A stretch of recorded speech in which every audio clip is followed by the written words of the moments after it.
Hi, I'm Annisse, and you're watching If Ever You're Listening. Ever since Annisse was a little girl, she had a big voice. Her gift for singing was championed through her mom's support and her years in the Washington Performing Arts Children of the Gospel Choir. In it, she got to perform at both of President Barack Obama's presidential, inaugural, prayer services, the John F. Kennedy Center for the Performing Arts, and many other esteemed venues. Much of Anissa's vocal abilities up to this point in her teen years were raw and unconstrained. She learned to control the power of her voice through the Mannes School of Music at the New School and the Peabody Institute at Johns Hopkins. Emerging from her classical vocal training as a singer-songwriter was a brave move that took her many years to hone.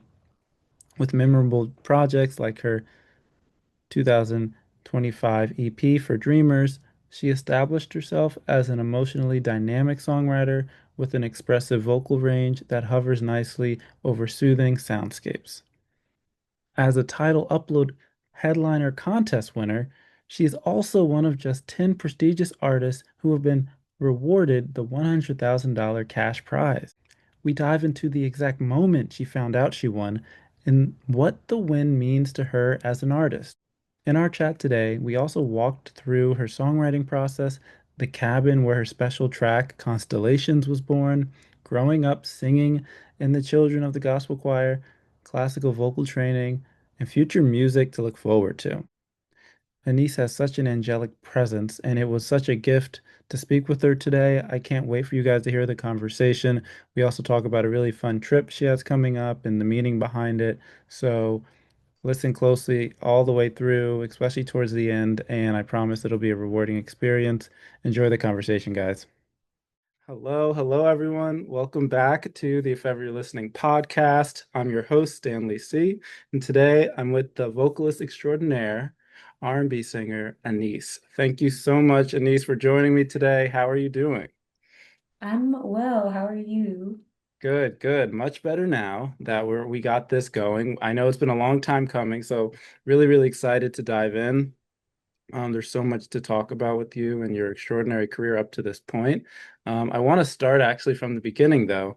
Talk to me about what was your relationship with music like as a kid growing up? I don't have any recollection of life without music. So I think that kind of sums it up, really. But funny story that I'm always told, of course I don't remember, but my mom, she would play a lot of music in the car. She told me that she would play a lot of music when she was pregnant with me. It was just kind of like a coping thing for both of us. Um, and when I was about 4 years old, I was in the back seat of the car with her. Well, she was driving, and she said she was playing, I think it was a Destiny's Child CD. Yes. And I was just singing all of the notes, all of the words, and she turned it down a little bit because she was shocked at how good it sounded. And then she just started flipping through other songs and said, "Okay, sing this now." And it was just one of those things that it was like a light bulb, and she was just like, "Oh my gosh, like she can sing."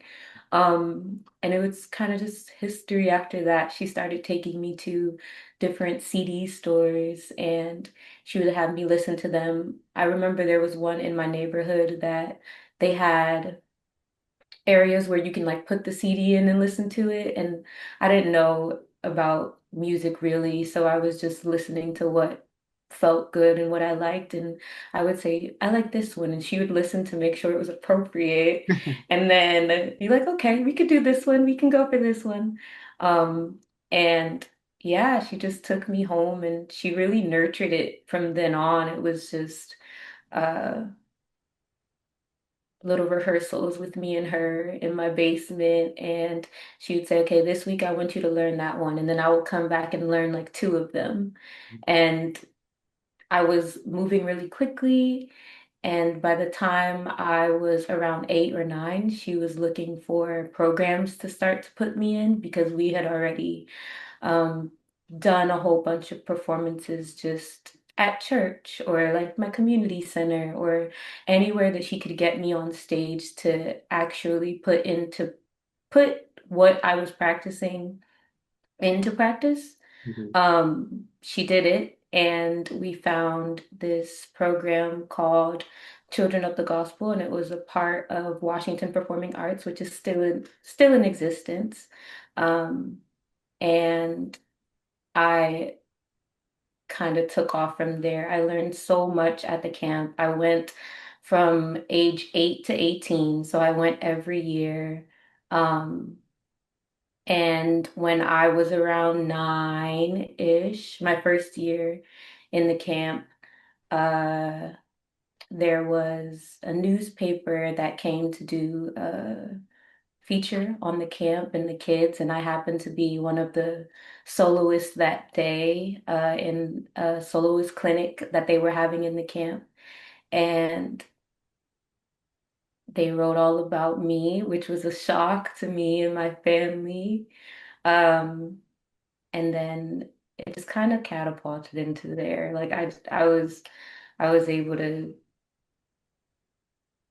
sing at the inaugural prayer service for Obama, both terms, and the NBC Today show reached out and they read the article. So it was just my life has been like a domino effect through music. I realize that I've gone on a tangent now, but Oh, I love it. yeah, it started in the back seat of my mom's car for sure. That's beautiful, Annisse, and it's really, really inspiring because you're so young during a lot of this period. I kind of Mhm. want to like pause at one of those periods that I really enjoyed watching, doing research for you, which is your Today Show appearance. You're like this little 10-year-old. I was like half expecting that 10-year-old to show up on my Zoom screen today. Like I watched that video so many times. The little girl, big voice performance, and kind of talk to me about how did you feel in that moment? What was that like to be on national TV, to have all those cameras on you? You had a lot of experience up to that point performing, but I'm sure that was a little bit different than what you were used to. Yeah, I was 10 at the time that it all went down. So I don't think I fully understood the magnitude of what was happening.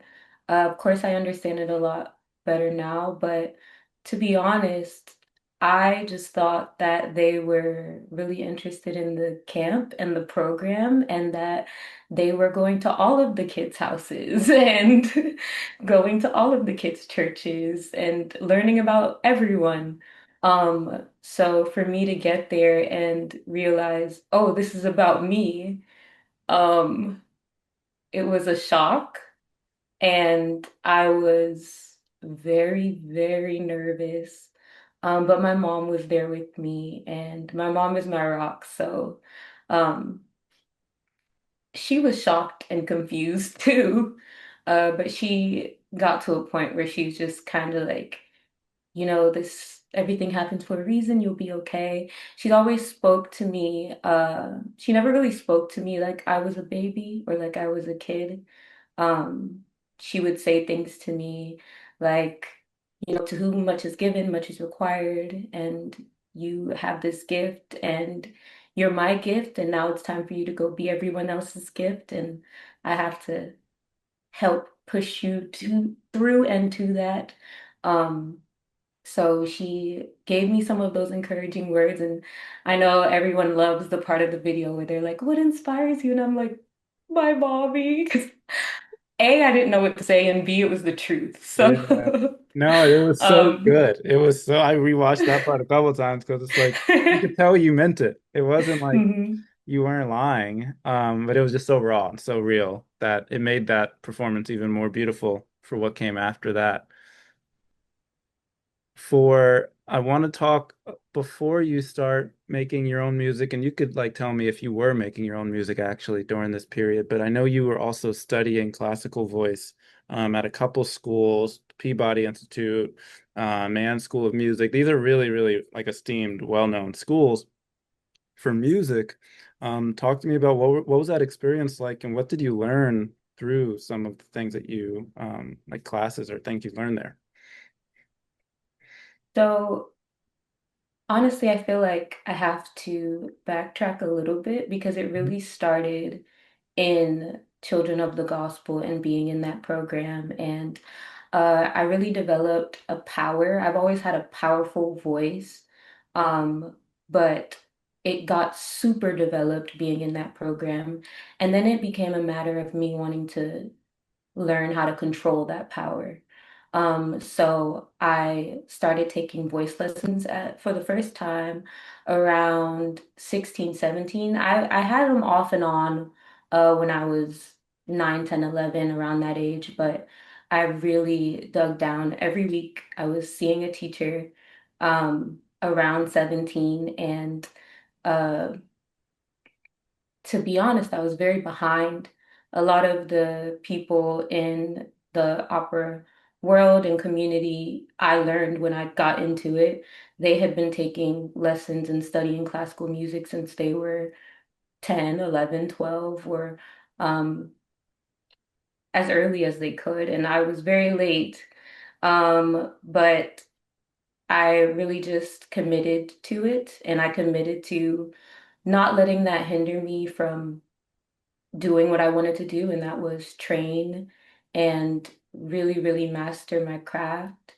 So I did so much research on all of the schools, and I was afraid, but I decided, you know what, I'm not going to allow my fear to stop me from shooting for the stars. So we'll see. We'll see what happens if I don't get in. I don't get in. It is what it is. I applied to 10 schools because I was just so sure that my number one choice was so far-fetched, which was Mannes School of Music. Um, so it was funny when I got the acceptance letter because it wasn't I didn't know I was accepted yet. I knew that they had given me a full ride first.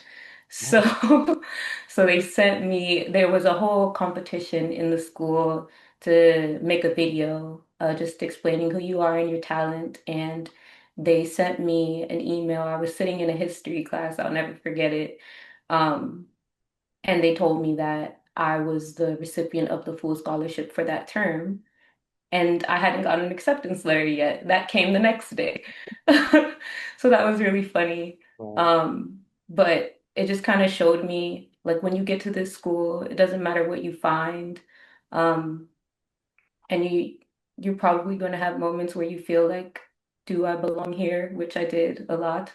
Um, but all of these things, all of these domino effects that are happening to you, they're not by accident. So pay attention and stay alert. And that's exactly what I did when I got there. And I had amazing, amazing teachers there, amazing classes.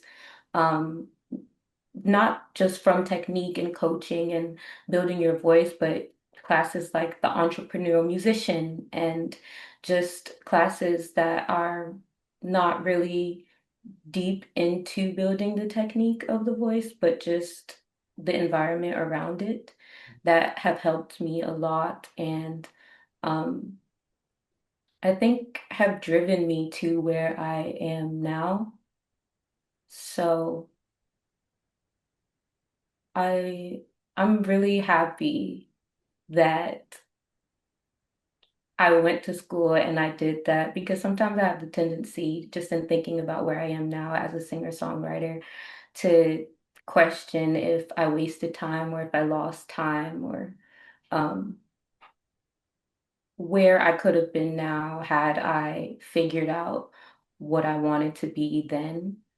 Um, and I don't regret it at all. I see more now. I'm speaking about it in this moment is kind of revolutionary, but Mhm. just as things has have been going and the way that things have been unfolding, I am very, very happy about everything that I've learned there. I'm sure people who have received success, and I've heard some artists say this early, like really big success, regret part of it because they wish they had more time to develop their craft and Hmm. train and have mentors. So I feel like you're in another phase of your career right now, and a lot of amazing things are happening now. Um, but the more kind of we're digging through your background, it's like you're so well prepared now for what's happening, in a way a lot of artists aren't prepared. So kudos. Thank Where are you. you? When I should say, are you writing music or doing the singer-songwriter thing? Do you start at Manus or do you really do that once you graduate from the school? It was once I graduated. So I graduated from Manus. And after I graduated from Manus, I kind of went through my, what I call, I don't know, it's not really quarterly. It's less than that, thank God. But maybe my bi-yearly existential crisis. And I was just thinking, you already have this opera degree and you can get another one, but is that really what you want to do? And it was at Manus in, again, a pedagogy class that I realized I really like teaching. I really like helping people find the places of their voice that they maybe didn't know was there. I like being a part of something so special and something so vulnerable, such as studying the voice. So I decided to go to grad school for pedagogy, and I went to Johns Hopkins, where it was uh, a dual degree of performance and pedagogy, which is common, but not as common as many people think. Um, and I loved it because I was able to still study and still pursue an operatic career while pursuing this newfound love and newfound passion. So somewhere in between there, in I think it was actually, I know exactly when it was my first year of grad school, I was so drained and exhausted, and it's just started to catch up to me. I've always been working really hard, but I've never worked harder than I worked in college and grad school. And um, I was performing a lot more in the classical and operatic space, and I just felt empty when I would get off stage. I had completely lost the feeling that I had when I was a little girl, and I was singing gospel, and my mom was taking me to all these places, and they were like the best days of my life. Those were all gone, and I was trying to figure out why I was even teaching, and I liked that, but it also felt like you feel like it felt like I was doing a lot of things so that people could say, "Oh yeah, like that's good. Keep doing that." Um, and I wasn't feeling like, "Oh yeah, that's good. Keep doing that." So that is when I wrote my first song.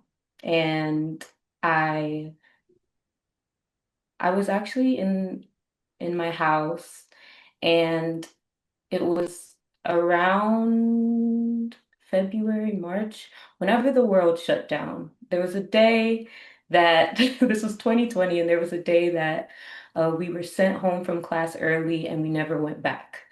And it was that day that I just went home and started writing. And I was writing a lot after that.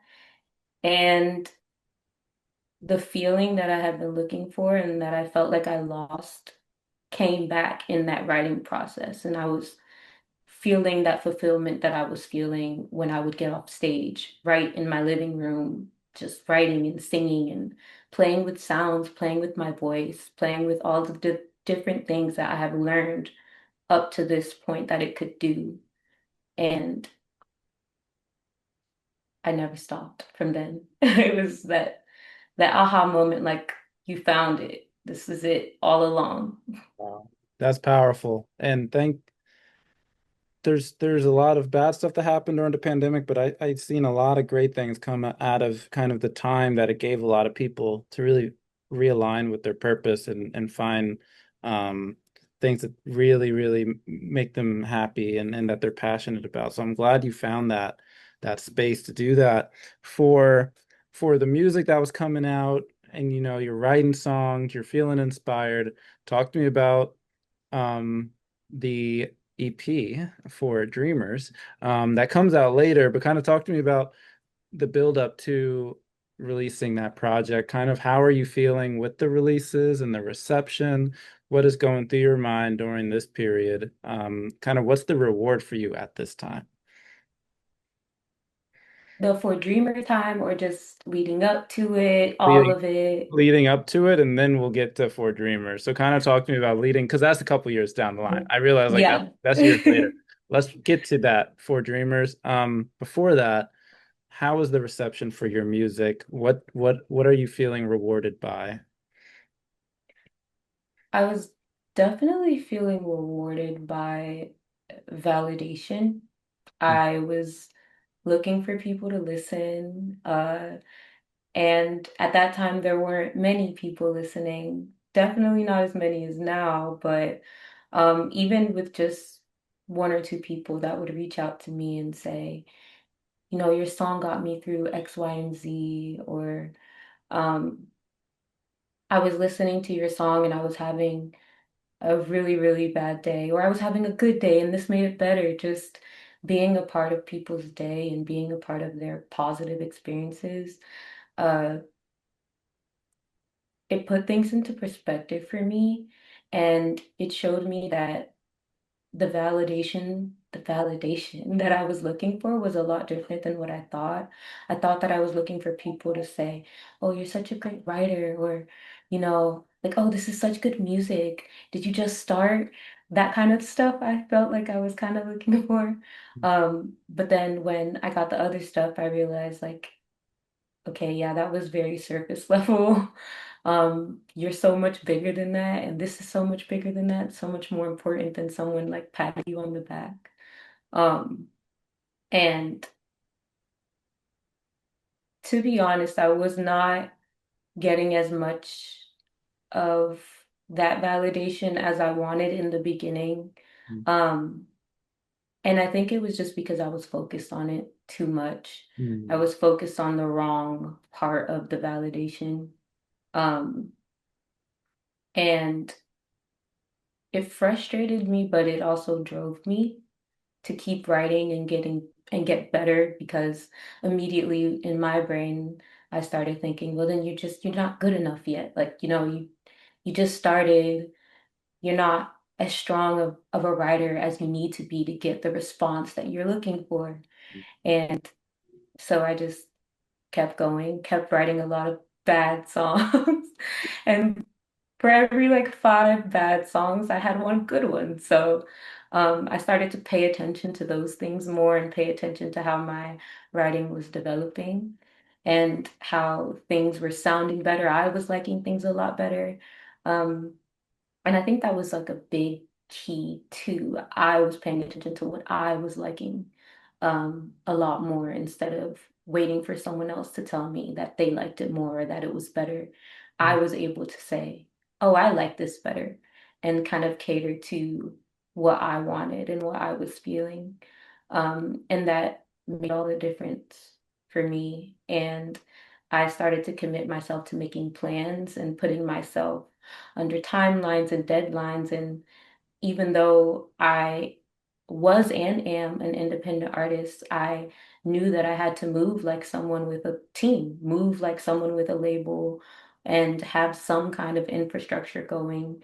So I told myself in 2023, I believe that was, yeah, 2023, you're going to release 4 songs.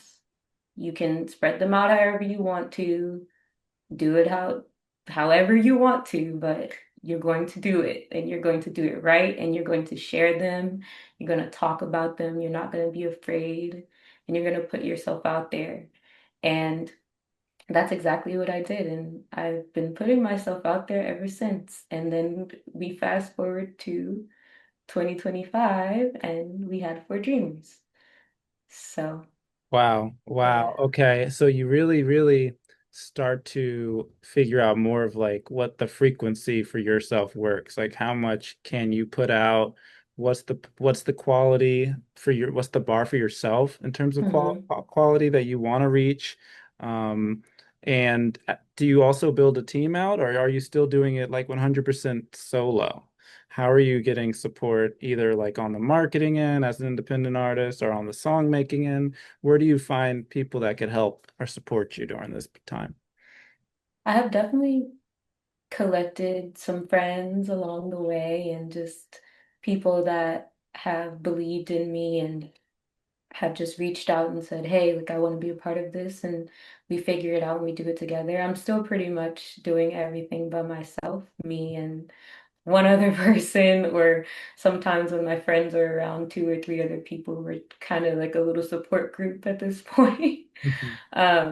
But no, still pretty much all alone. But I have worked with more musicians lately, just pianists, my friends that have extraordinary gifts. We just put our gifts together and we see what we come up with.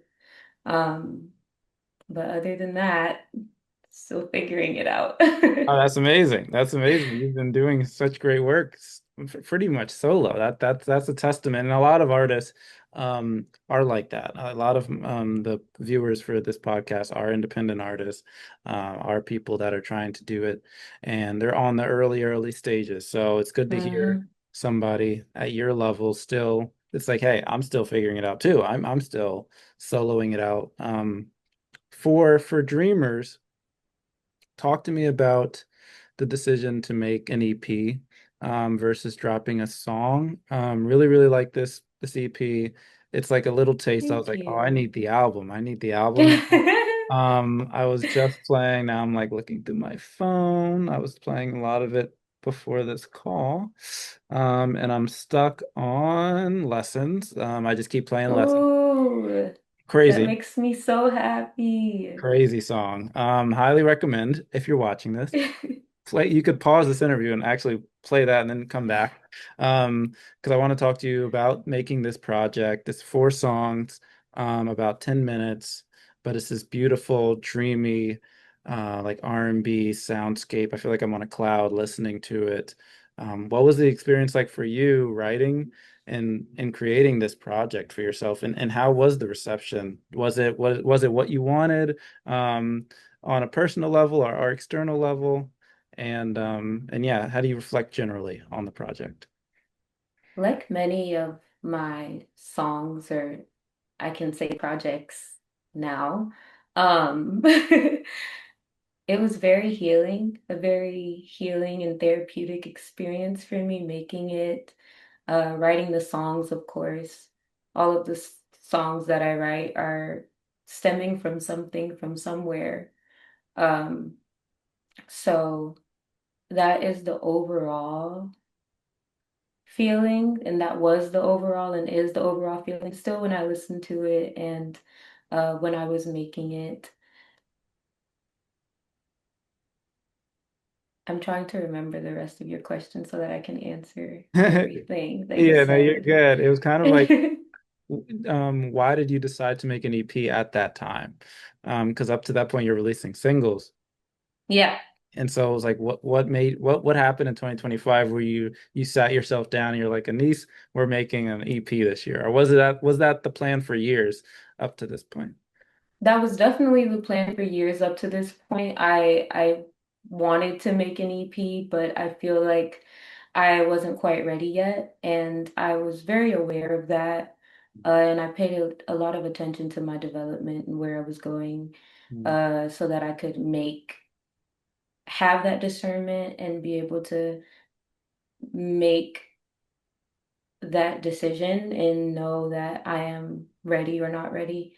Uh, but up until the point of the EP, I saw myself getting really good at expressing my emotions through music, but I wanted to really transport my listeners and myself and the people that uh, were here with me to a place. And I feel like I needed to do that through a project. I feel like that you need more than your average 2 to 5 minute song uh, to really tell a story and take people to a place. I feel like, yes, you can tell beautiful stories within one song, but sometimes the story needs more chapters. And I think that's what For Dreamers was for me, and is for me. I constantly live in a dream state. I am very much a chase your dreams type of person. I have been chasing dreams since I was 4 years old. So, um, it was really important for me to share that and tell that story. And it's really, really reflective of not only who I am as an artist, but who I am as a person. And I sing about things in the project, like the song Fantasy, which is how we start, you know, just who I am. I'm that person. You talk to me nice, I'm gonna be, in the clouds for you all the time, dreaming. And then I kind of am always staying in between reality and this dream world. Mm. And now I'm daydreaming. Then I'm being nostalgic and I'm thinking about all of the experiences that I've had. And then I'm like, whoa, that was a ride. And I'm still trying to figure these lessons out. So, um, yeah, it was just something that I needed to get out, lots of things that I needed to get out. And then B, it felt important to kind of bring the people that have been here with me into my world and into that space with me and to really see like, oh, she's more than just, I'm sorry, I'm like quoting my song names, but yeah, she's more than just like, this simple thing scared me love girl. Mhm. Um, I have like so many different sides of me and it's really fun to be able to share them through my music. So For Dreamers was like the opportunity, the time for me to really do that. So beautiful. So beautiful. And such a beautiful project. I was saying before, listeners, listen to that project. I think it's a good introduction to your music. And it allows people to get an appetizer to go back for some of the older stuff and then listen to what came after. And one of the most notable songs that came after this EP was Constellations. Yeah. Um, so talk to me about Constellations, another phenomenal track. Love the build up on this. Love your voice. You have this Thank unique you. thing where you have like a lot of power, but it's also very calming. And it's hard to explain that when you hear that from me, but if you listen to the music, you kind of understand what that is. And now the more I talk to you, I'm kind of feeling that energy from you. So now I'm gonna listen to your music after this, and it'll make even more sense. Talk to me about Constellations. It didn't come out too much later, like a couple months after the Mhm. EP. What did you make it after for Dreamers? What made you release it in the fall after that summer? And the reception, I will let you explain kind of what happened with that song and why I'm bringing it up regarding title. Yeah. So Constellations was actually written after For Dreamers, but also kind of in the midst of it.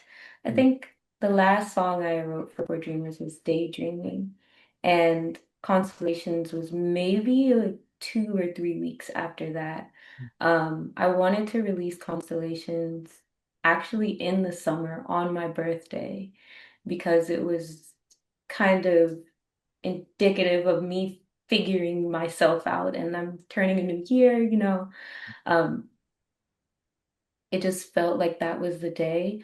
But while I was recording the final vocals for it, I got really, really sick. Like it's probably the worst flu I've had since the swine flu that I had when I was like 12, which Wow. many people can't say they had the swine flu, but I was one of them and it was horrendous. But anyway, I got something really bad around that time, and I was panicking. I was upset. I was annoyed because I was like, okay, it's not going to come out on my birthday now. So then it kind of just became a thing where I was like, all right, whatever. I'm just gonna do it whenever I feel better, which ended up being like a month later. It was lingering forever. I felt better in 2 weeks, but I was still coughing, and I'm very particular about my sound and my voice and what I'm putting out. So I was like trying to force it every day, and it wasn't happening. So I just let it be and just trusted what was happening, and trusted that it was happening for a reason. And I'm glad I did because we see where where we have ended up. But Wow. I just recorded it when I could, which was probably a month after my birthday. So my birthday's at the end of June, and I worked on it for maybe 2 weeks at the end of July. And I was able to make a plan and put it out by, I think, early September it came out, something like that. Mhm. Um, but in the writing process of it, which was around that daydreaming time, more close to Marchish of 2025.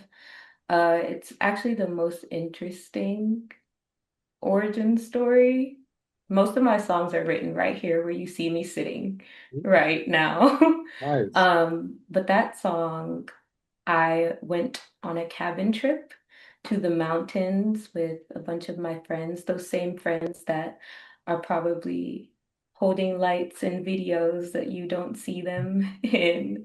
Um, or if you see something getting thrown at me, it's probably one of them throwing it at me in the video. But it was four of us, and we decided to go to the mountains and write. We all either write or make music. Um, and I know for me, I was kind of in a space where I was questioning a lot. I mean, like I said, bi-yearly, I'm questioning. And I was really, really down and really feeling like, I mean, I knew I was having this project come out, but even with the songs all being done and me loving it all the way up to this point, I was listening to it back to back to back every day. I didn't go anywhere without listening to Four Dreamers. That was all we listened to in my car. If you were getting in my car, you were listening to Four Dreamers. And I started to question it, and I was just so unsure of these songs that I had loved for 6 months prior, and just feeling like it's not really good enough. I mean, it's okay. Started picking out all of these little things that I liked or didn't like about it, and it started to stifle me moving on and writing other things. And that was set in stone. The songs were what they were going to be. It was submitted. I'm moving on now, and I really couldn't because I was hung up on how this wasn't good enough. And I was writing other stuff and feeling like, oh, this is just like in the pocket of Four Dreamers, where it's like it's okay, and just being my own worst critic. Um, and I was not sleeping well, staying up late at night, just thinking about, should you be doing this? This is so hard. You're so late. You know, you're just getting started, and where you really want to be, you should have started 3 years ago. And, just doing that. I don't know what to call that, but doing that Mhm. nasty thing that we should not do. Um, and my friends had been wanting to take this cabin trip for like ever, and we finally said, okay, let's do it. And I told one of my friends on the trip, I was like, we should go somewhere where there's mountains. I love mountains. I love water. My friends don't love water much, so I said, okay, mountains. Let's do mountains. Um, so we went to the mountains, and the home was beautiful. It was dead quiet. You could literally hear the wind blowing, and there was rain. It was really rainy then, which I usually don't like, but it was perfect Mm. for me at that time. It was like the sky was releasing, and I needed to have that same kind of release. It was like very metaphorical. And I am so glad that it was doing all of that. Like cats and dogs, it was horrible. The storm was actually horrible, but um, it was perfect. Horrible, but perfect. And Constellations was born right there in that house with people that I love so much and have been supporting me from day one and been here for me. And it was just a really special moment and a really special, it's really special to think about that song coming out of that trip because I think I wrote like maybe two or three other songs in that 2 day span that have not come out yet, but um that one specifically, of course, seeing what is coming out of that fellowship and situation, it doesn't feel real. It still does not feel real, but it all makes sense to me at the same time. As confusing as it is, it makes sense and it feels like it was intentional, which I love. Thank you for sharing that story, Anise. Your last like 10 months must feel like a whirlwind the more I think about it. Because Hmm. that's less than a year ago we're really talking about. Hmm. And things just hit, hit, hit, hit. Okay. So very, very cool. For Constellation, this song was also selected for title Upload. Um, which is another really, really cool initiative from Tidal that kind of allows independent artists to upload their music directly, and then they get a cash reward for that.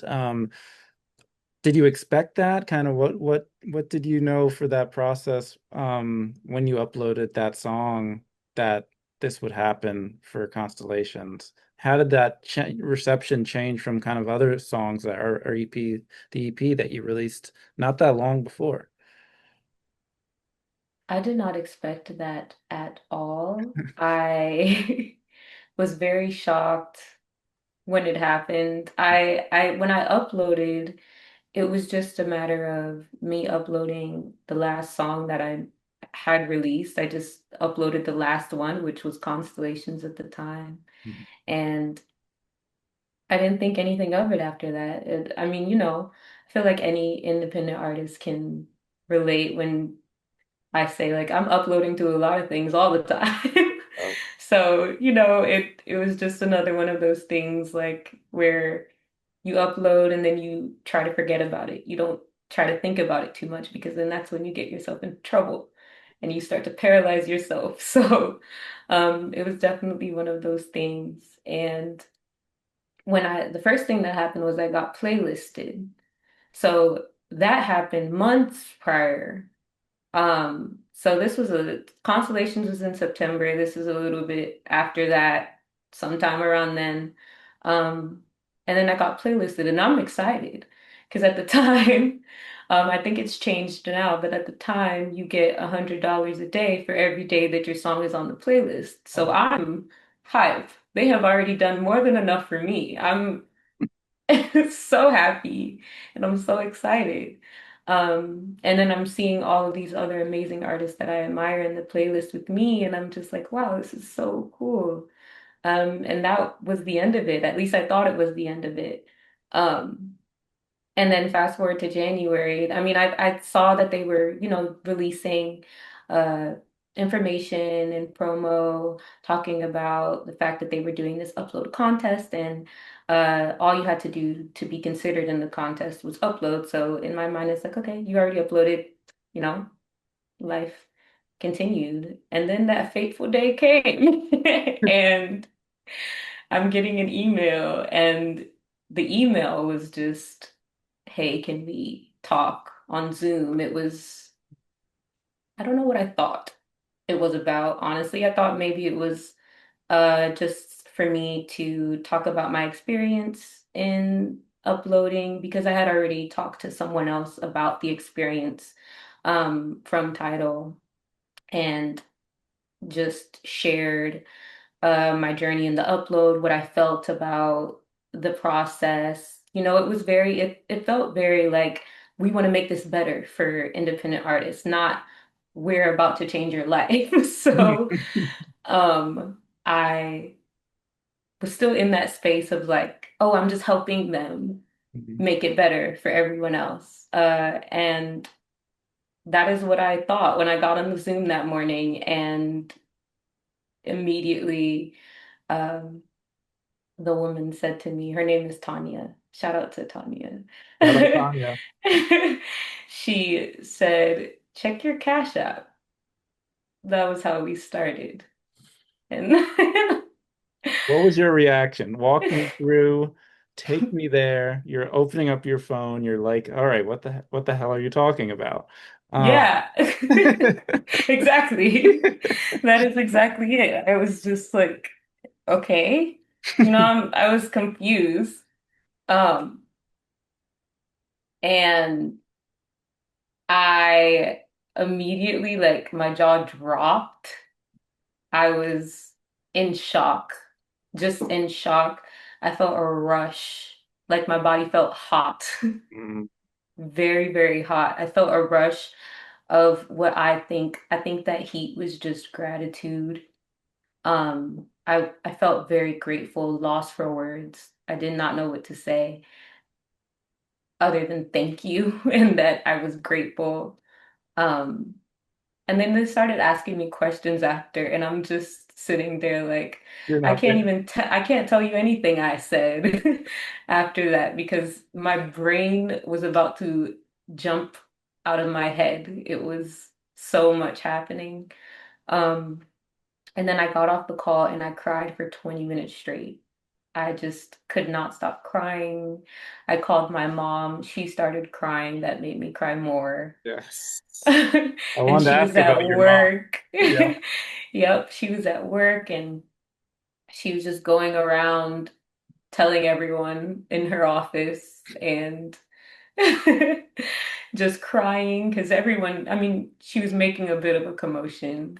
So everyone was like, "What's wrong? What happened?" She's in tears at this point. Um, and I just sat in this spot for a really long time. I Mm. would say probably an hour. I just sat here staring straight ahead, just like this. And then I tried to start my day. Wow. Well, like I just want to sit with that for a little bit because that's a day you'll never forget for the rest of your life. And we live a lot of days, but we don't remember most of them. So it's really cool when you get a day where you'll always be able to think back on that specific day. But also Mm, kudos because you've put in the work. You've done more than the work to earn that, and then some. So I hope this is only at the beginning of what's to come for you when it thank comes you. to both the monetary, but also the respect and the look, if you will, for that type of reward. Um, Talk to me about 2026. We're in a new year. This was in January, I believe, or February.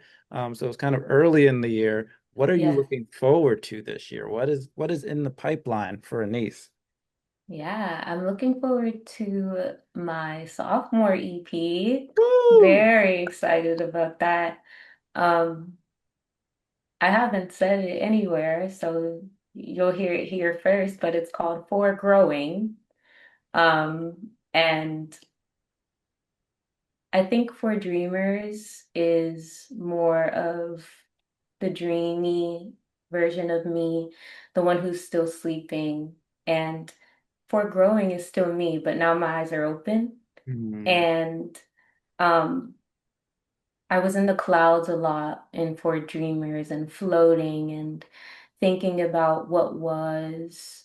And now I'm living more in what is. And I'm really excited to bridge those two projects together and just continue building that bridge as I am writing more, releasing more, growing more. So For Growing has been my entire existence and life lately and will be for the rest of 2026. Um, I am going to Colombia soon, which is where I'm from. Well, I'm from Maryland. I was born in Maryland. But my dad is Colombian, and this project is heavily inspired by my feelings towards losing him before I was born. And it's a very heavy and defining origin story that I have. Um, and it explains a lot about my mom and about everything that I've been through. And I explore that a lot in Fort Growing. And so I felt like going to the place that made him was really important for me. So I will be there for a good amount of time visiting my family who I haven't seen in such a long time. So that's going to be beautiful, and to be able to work on music there and just share with them about the project and visit my dad's grave because that's where he is buried. I've only been once before, so I'm really excited about that and what it will do for me. And yeah, after that, um, I have to, I sorry, I have to no, ask you're the good. the journalist in me. Do we have a date for foregrowing?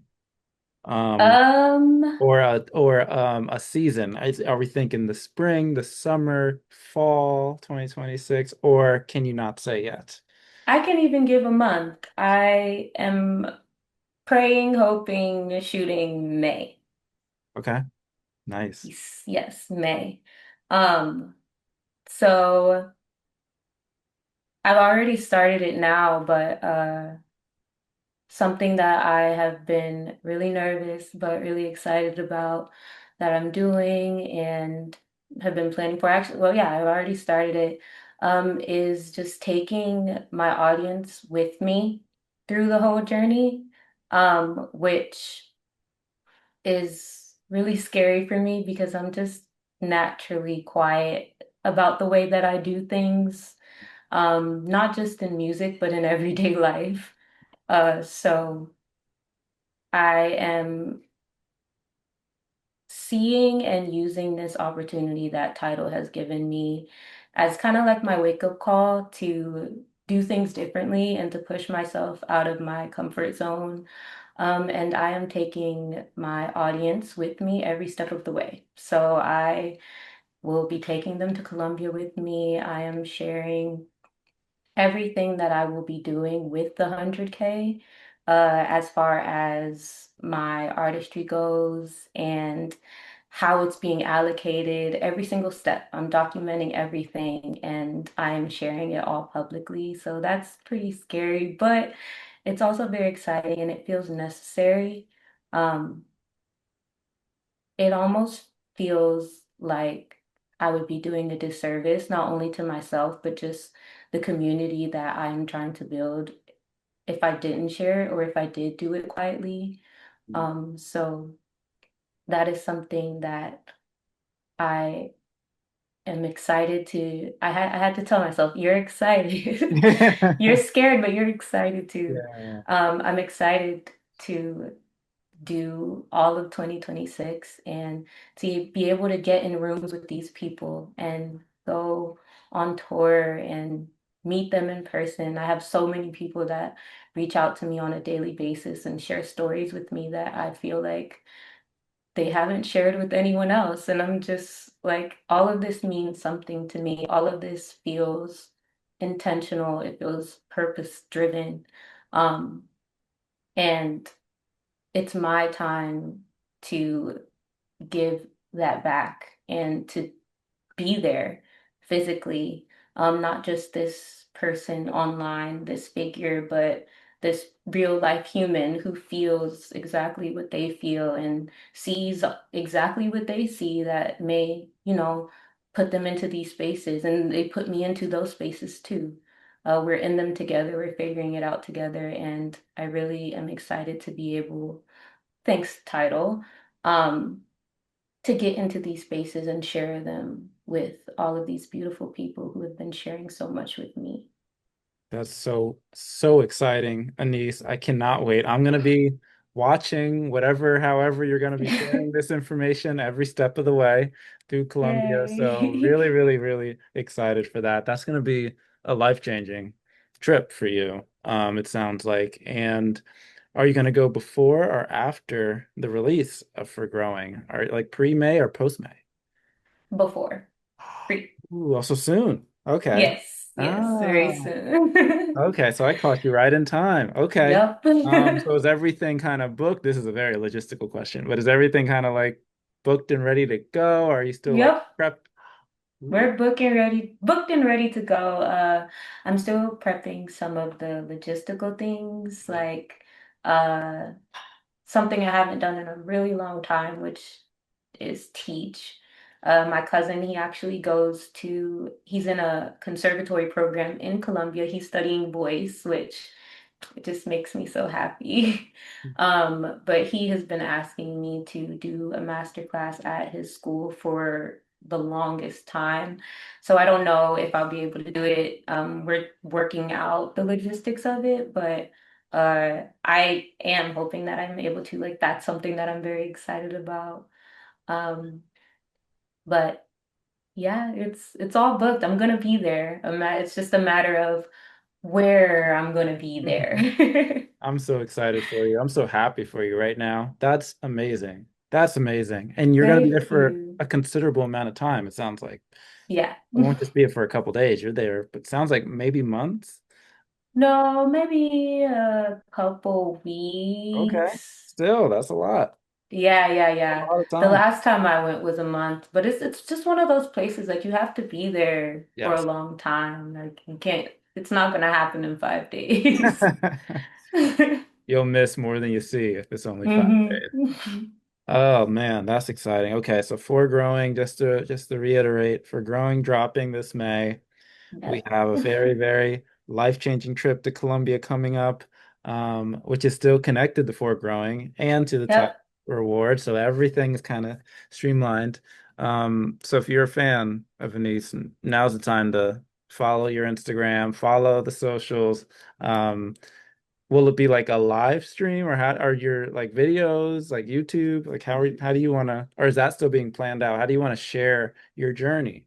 Yeah, I'm gonna share on just all of the platforms, Instagram, YouTube, TikTok, it'll all be there. But I do see myself just throughout the journey going live at points. You know, if I'm seeing something live and I feel like, oh, everyone needs to see this, we will be live.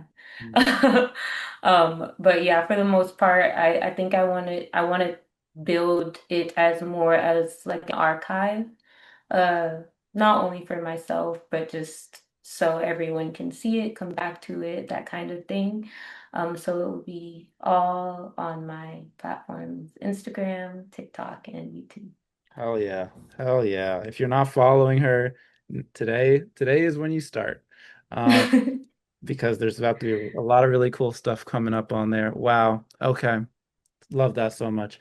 For those were my Anise specific questions. So now we're going to don't jump into my if ever you're listening questions. These are our final questions for the interview. Anise, you've been amazing. So thank you so much. Thank you. I could hear you talk all day, so I'm going to try to be respectful of the audience and be efficient for the remainder of our questions.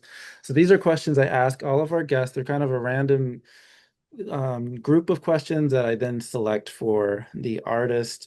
So they're really, really fun and, answer as they come to you. So the first one is the fun, easy question, which is like, what is on Anissa's playlist these days? What are you listening to? Ooh. I had to think because I listen to a lot of stuff and I am an old head, so I'm listening to a lot of old stuff. Right. Lately, Yeah. do I need to look? Let me look. Yeah, yeah, yeah. Now take your time. Good luck. Let me see. I mean, I know Stevie Wonder has Songs in the Key of Life. I've had that album on repeat lately, Incredible album. and I love how he's just talking.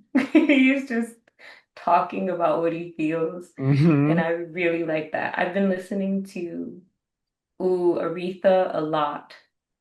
Daydreaming. Yeah. And I say a little prayer Yes. on my playlist. And there's one song I know the title, but I just want to find the artist's name so I Mm. can make sure. Oh, Labi. I hope I'm saying that right. Labi Sifre. I hope I'm saying that right, but I've been listening a lot. Where is it? Irma Thomas. Mm. Anyone who knows what love is. I listened to that song on loop the other day, all day. Wow. I'm being dramatic. I was in the gym for like 2 hours and I listened to that song on loop in the gym for 2 hours, but it felt like all day because then it was in my head for the rest of the day. So yeah, lots of oldies. But I guess for someone who's doing it right now, Ray, Oh, I'm yeah. so excited for her drop coming up. Yeba, I just listened to her drop. A huge Yeba fan. So yeah, Oh, that's yeah. Anissa's playlist these days. Yeah, those are really good. That's a good mix. You know, there's a couple different styles and different generations. Really, really good picks. I'm about to see Ray at Radio City Music Hall, so I'm hyped. So when you said that, that connected with me. She's super, super dope. Yeah, I love her. For my next question, it's about um being an independent artist. What is one thing or one part of being an independent artist that fans or even just non-musicians in the industry don't fully understand?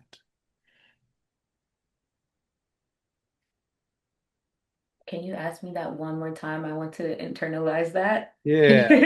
What is one thing You dove about, right in. you know, you're good. What is one thing about being an independent artist that people don't understand or overlook?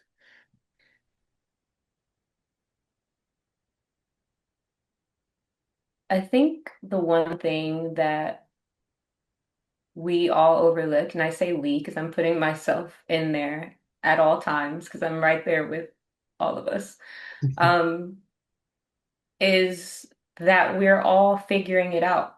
No one has the answer as much as you may think someone is so far ahead of you or doing so much better than you and like, oh, they're indie, but how are they doing all this? Or they're figuring it out and they just happen to be in a different part of the timeline of figuring it out than you are. Um, and I think we forget that. I think that we forget that even the people who have these huge infrastructures and these labels behind them, they're figuring it out too. The labels are figuring it out. Everyone's figuring it out. The times are changing all the time. You'll figure it out today, and then tomorrow you have a new thing to figure out.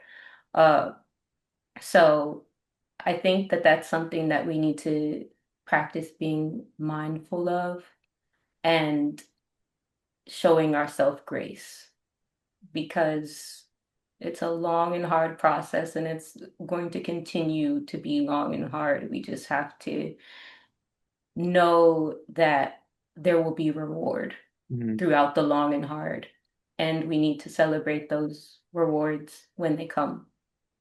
Amen. Amen. No comment on that answer. Soak that one in, folks. There's a lot of wisdom in what you just said. For my next question, it's about a topic that comes up a lot in music circles these days. It's a newer question I've been asking artists I talk to, which is about artificial intelligence in music. Because I'm like, what do you guys think about it? I know I have my thoughts, but like from a niece's point of view, do you see AI as a competition, a collaborator, a tool? What role does it play kind of in your music career up to this point, or does it not play a role?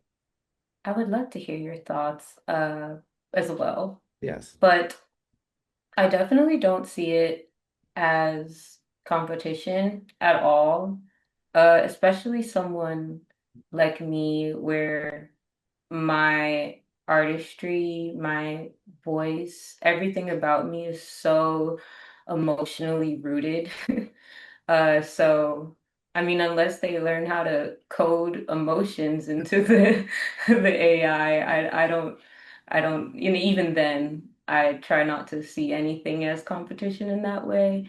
It doesn't play a part in my artistry currently, but I don't think I could fully sit here and say it never will, because even if we are sticking to our guns, like I'm never going that route, you have no idea where the world is going to end up. And I'm very aware of that.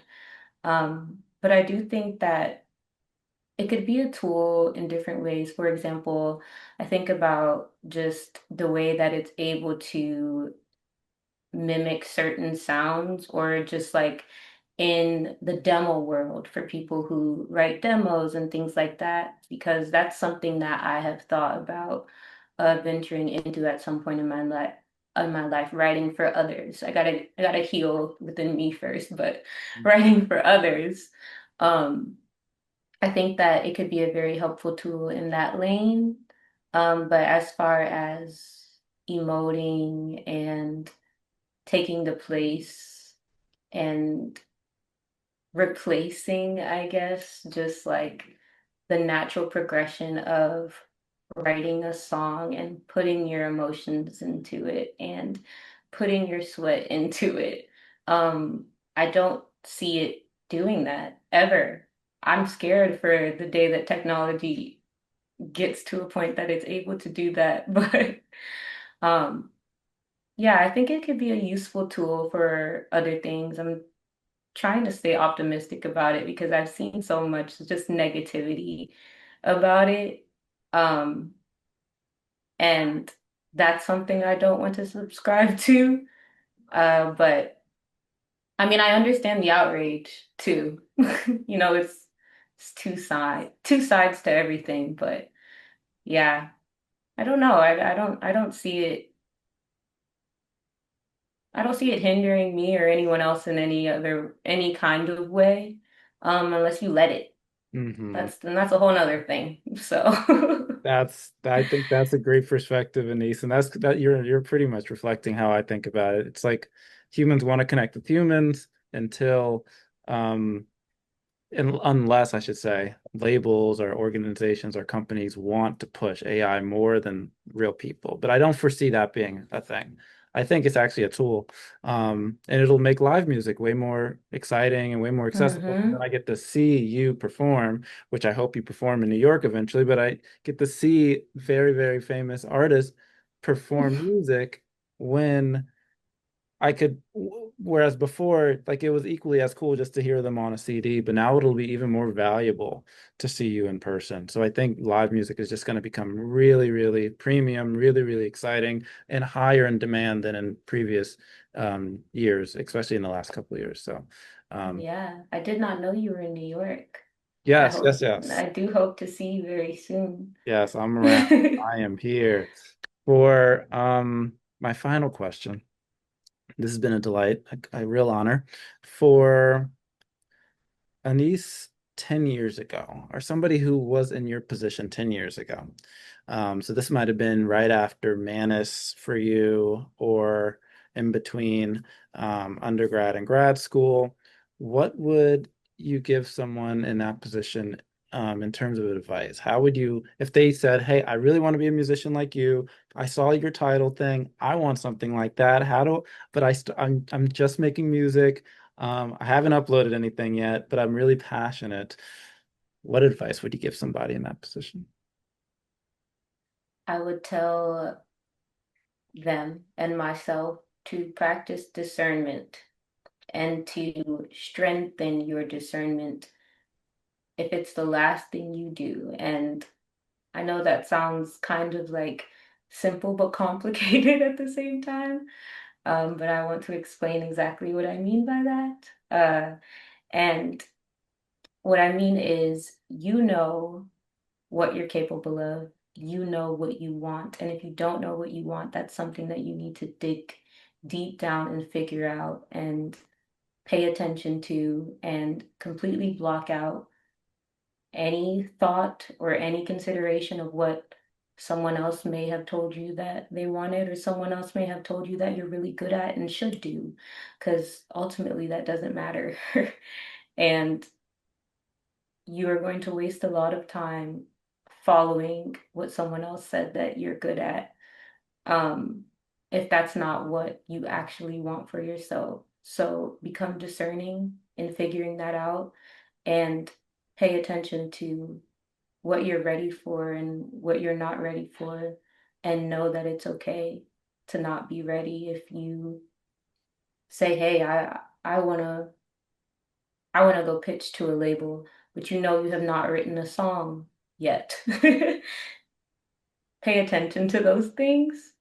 Be be graceful with yourself, but also be honest with yourself and discern everything that comes to you, everything that lives inside of you, and move in that space always. Ladies and gentlemen, the one and only Annisse, thank you so much for coming on the If Ever You're Listening podcast. It was a real pleasure speaking with you today.